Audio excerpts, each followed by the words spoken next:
आबि गेलौं। पहले ई बताओ कि अहाँ एते लेट तक कतऽ छलौं? ओ कनी हाँ हाँ हमरा सबटा मालूम या।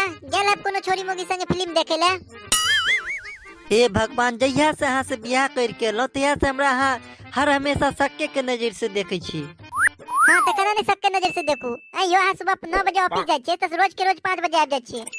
अखन रात के 10 बाजे वाला छै। अहाँ कतऽ छलियै एते देर से? ये की कहू आब अहाँ के हम। एगो आदमी के 500 के नोट गिर गेल छलैया। ओ त अहाँ ओकरे पैसा ताके में लागल छलियै नै? बात से नहीं छलैया, बात तो ई छलै कि हम ओइ नोट पर खड़ा भ गेल छलियै। अच्छा ठीक छै त लाओ 500 के नोट।